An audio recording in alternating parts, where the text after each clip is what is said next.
Hi Maker, so today I'm going to show you how to make this really cute Halloween bat garland. I love it just because it's fun and festive, but it's not super scary, so it's good for classrooms or if you have little kids and they just don't like the super scary stuff. Personally, I don't like the super scary stuff. I like cute Halloween. For this project, you will need the following. For this project, you will need Fleece Fun's free files that are available on fleecefun.com. I have a PDF and an SVG files available there for you.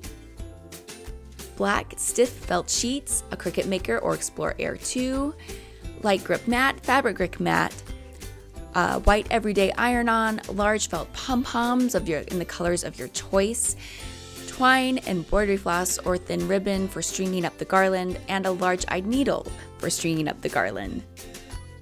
All right, now that you have all those items, it's time to get started.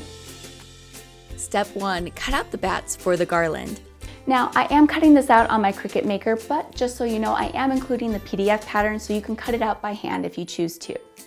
I opted to cut out the bats using a fabric mat and a rotary blade on my Cricut Maker, but you can easily also cut out the bats using a fine point blade and the Cricut Explore Air 2. The bats are 8.5 inches wide and 3.5 inches tall. I've set up an SVG file for you to get the most possible out of the sheets. It's about 7 bats. All right, now that the felt's cut out, let's cut out the vinyl. Now switch to the fine point blade and cut out the eyes from vinyl. Now, you don't have to mirror the eyes when you cut out the vinyl, it just depends which way you want the eyes to look. Or if you're making a lot of bats, sometimes mirroring the eyes is a nice way to get some variety. Weed the iron on.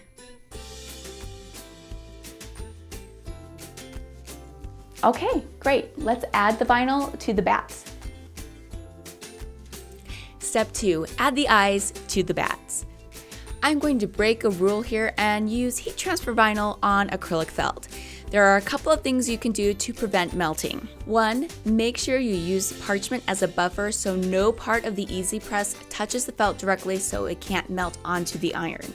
2, try a shorter amount of time than what is recommended. I used only about 10 seconds on setting 2 on my mini press. Play around with it and see what works for you. Peel the transfer away and repeat with all of your bats. Don't they look awesome?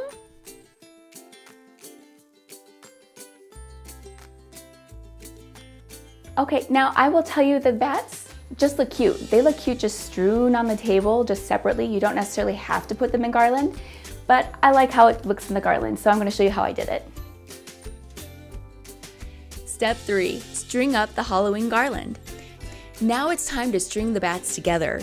To give them enough space, I'm adding 4 1¼ inch felt pom-poms in between. Take your twine or thread and cut it to the length you desire, plus about 2 feet, just to give you some wiggle room. Insert the needle into the center of the bat ear on one side and up through the center of the other ear of the bat to string it onto the garland.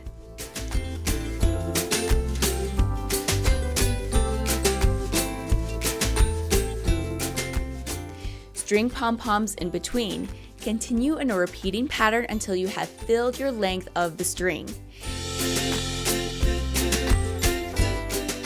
And that's it. You have cute DIY Halloween garland. And that's it. You have this really cute garland, and how tight you want it is completely up to you. You can give it more space in between or not, but I just love how fun and cute it is. You could also just hang the bats from the ceiling too with some invisible thread. I think would also look cute.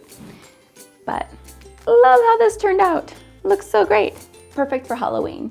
If you like this tutorial, I have several more on my website, fleecefun.com, that I think you'll enjoy.